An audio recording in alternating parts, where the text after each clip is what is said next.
quería hoy traer un tema que quizás no ha sido suficientemente abordado en todos los medios. Por supuesto, en Cuba ha hecho silencio sepulcral en relación con este tema. Y es el tema del espía, o sea, una persona que estuvo trabajando en el Departamento de Estado casi 20 años y que fue detenido el día 1 de diciembre en Miami y permanece aún detenido, encausado por colaborar con la inteligencia cubana mientras él estaba en el Departamento de Estado. Se llama Víctor Manuel Rocha, alto funcionario del Departamento de Estado, segundo jefe de la misión diplomática de Estados Unidos en Cuba entre los años 1995 y 1997. Después le diré por qué preciso estas fechas. Posteriormente, asesor del Comando Sur de Estados Unidos en Miami. Quiero recordar adicionalmente que el Comando Sur es un objetivo primordial de la seguridad y de la inteligencia cubana. No lo digo yo porque quiero decirlo, lo dicen todos los mensajes que se intercambió la Dirección de Inteligencia Cubana con la red Avispa. He sugerido muchas veces que estos mensajes deberían publicarse en Cuba, ya que son estrictamente mensajes entre personas absolutamente confiables. Fueron desencriptados aquí en Estados Unidos, pero están disponibles.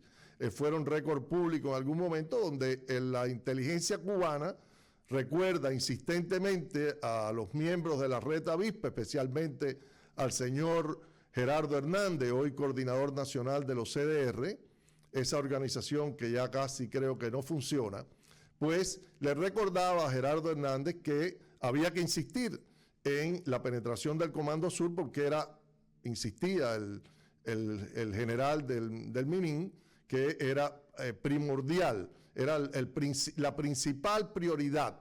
Entre las prioridades era la prioridad número 1, el Comando Sur de Estados Unidos. No eran los supuestos terroristas de organizaciones de exiliados que estaban en Miami. Pues bueno, el señor Rocha, de quien quizás en Cuba no se ha hablado en la prensa oficial, no se ha dicho ni pío, pues el señor Rocha estuvo durante 40 años, o más de 40 años, exactamente 41 años, sirviendo a la inteligencia cubana. Y el señor Rocha, ahí estamos viendo una foto de la cámara que utilizó el agente del FBI cuando conversó en varias ocasiones con el señor Rocha en un área pública en la zona de Brickell. De ahí que se captara esta foto que está en la acusación federal que se hizo contra el señor Rocha. Quiero hablar de este tema porque me parece que es fundamental y va a ser fundamental en los próximos meses. El señor Rocha, que como dije era de origen colombiano, se nacionalizó estadounidense en el año 78 y se graduó de prestigiosísimas universidades en Estados Unidos, desde Princeton, Harvard, otra universidad en Washington, y empezó a trabajar en el Departamento de Estado hacia 1981. El señor Rocha tuvo cargos diplomáticos, se desempeñó como asesor del Consejo de Seguridad Nacional entre el año 94 y 95, y posteriormente fue designado a la Oficina de Intereses, entonces Oficina de Intereses, hoy Embajada Cubana en La Habana. Posteriormente, el señor Rocha partió asignado como embajador en Argentina, o principal figura, después fue embajador en Bolivia, tuvo también otros cargos en México, en Honduras como diplomático, hasta que decidió salir del Departamento de Estado en el año 2002 para dedicarse a la práctica privada, pero el señor Rocha decidió también prestar servicios en el Comando Sur. Así que durante toda esta etapa, el señor Rocha, que no, obviamente se mantuvo como un agente secreto del gobierno cubano. En estos momentos, ¿cuál es la situación del señor Rocha? Que, como les dije, fue capturado el 1 de diciembre. Lo que tenemos hasta ahora que ha salido son estrictamente las conversaciones que Rocha sostuvo con un agente encubierto del FBI que le propuso entrar en contacto nuevamente porque Cuba quería su colaboración, insistente en otro tema. Y Rocha, raudo, fue a encontrarse con este supuesto agente que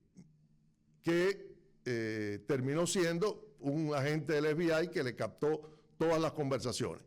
Pero lo que está estrictamente en la primera acusación penal reproduce estas conversaciones donde Rocha le recuerda a la persona que lo atendió porque estuvo en Chile y de Chile era un elemento sensible para él. Él, al parecer, fue inicialmente contactado en el año 1973 por la inteligencia cubana porque estaba en Chile en ese momento. Después le dijo que gracias porque él había servido mucho al comandante invicto, Fidel Castro. Dijo también que el trabajo que había hecho desde el Departamento de Estado había sido enorme y lo comparó con un grand slam, es decir, un jonrón con las bases llenas. Es importante que establecemos por qué les dije que el indictment solamente, es decir, lo que ha salido públicamente, estrictamente refleja lo que se dijo en la conversación. Pero todos los expertos y las personas con sentido común saben que lo que es importante en este caso es lo que no se ha visto, como casi siempre, casi todo en política. Este caso está sellado en un expediente y evidentemente hay pruebas contundentes del trabajo de Rocha por 40 años en el Departamento de Estado sirviendo a Cuba. El Rocha tiene 15 cargos, o tenía 15 cargos, y la pasada semana, después de haberse declarado no culpable, es decir, decidido a enfrentar un juicio, fue simplemente una estrategia dilatoria para ganar tiempo y pensar, a ver, en esto se utiliza para ver qué va sacando el gobierno en su contra y después tomar una decisión. Rocha anunció que va a declararse culpable después de haber negociado con la Fiscalía Federal un acuerdo para que le quiten 13 de los cargos y le dejen solamente los 2 cargos más importantes, que son los de servir ilegalmente como agente a un gobierno extranjero. De los 60 años que hubiera podido recibir por todas sus culpas, que incluían declaraciones falsas y espionaje electrónico, pues Rocha va a terminar aparentemente con un cargo, 10 años de cárcel, hasta 10 años de cárcel, y posteriormente podrá estar en libertad. Lo importante de esto, justamente, como les dije, es lo que no ha salido, que está sellado en el expediente y que probablemente nunca nos enteremos, como no nos hemos enterado del daño también, que lo saben las autoridades, que produjo Ana Belén Montes, la espía que estuvo infiltrada en el Pentágono durante 17 años, hasta el año 2001 en que fue capturada. Ahí tenemos a Ana Belén cuando era condecorada como sin que se supiera que era la principal topo de Fidel Castro en el Pentágono. Curiosamente, porque les dije al principio que había que estar muy claro en que en las fechas del 95 al 97, el señor Rocha, fue el segundo jefe de la Oficina de Intereses de Estados Unidos en La Habana. Coincidentemente, en ese mismo momento, Ana Belén Montes estaba en el Pentágono y toda la estrategia de Estados Unidos en relación con cuál iba a ser la respuesta por el derribo de las avionetas de Hermanos al Rescate el 24 de febrero de 1996 en aguas internacionales, reitero, aguas internacionales, porque la Organización de Aviación Civil demostró que se habían derribado en aguas internacionales, pues estuvo en consulta con estos dos personajes, uno en La Habana y otra en Washington, en el Pentágono. De ahí que ahora nos expliquemos por qué hubo tanta tibieza en cómo reaccionar a un ataque de 2 aviones militares contra 2 avionetas civiles y la persecución de otra avioneta civil que felizmente pudo escapar, en la que iba piloteando José Basulto. Importantísimo el caso de Rocha, y quizás ya se puede afirmar que Rocha ha sido el principal espía y que ha brindado la información más valiosa a Cuba en los últimos 40 años. Es uno de los grandes topos que ha tenido Cuba infiltrado en el gobierno de Estados Unidos, ¿no?, junto con Ana Belén, y el matrimonio de Walter y Gwendolyn Myers, que estuvo también en el Departamento de Estado durante años. ¿Qué se puede esperar? El día 12 de abril hay una sentencia pactada. A partir de ese momento, muchas personas piensan que el señor Rocha puede ser objeto de un canje. Es como actúa el Departamento de Estado. Este es un caso judicial, pero obviamente no podemos perder de vista que es también un caso de alto nivel político. ¿Y quién pudiera ser el canje en el caso del señor Rocha? Bueno, pudiera ser la prisionera retenida en Cuba, Alina López Millares, que como sabemos, o dije en un programa anterior, ha estado sujeta a está en libertad condicional, pero está vigilada totalmente. Su caso está en negociaciones por el Departamento de Estado a un altísimo nivel, pero curiosamente, esto son fuentes extraoficiales con las que he podido hablar y que he consultado,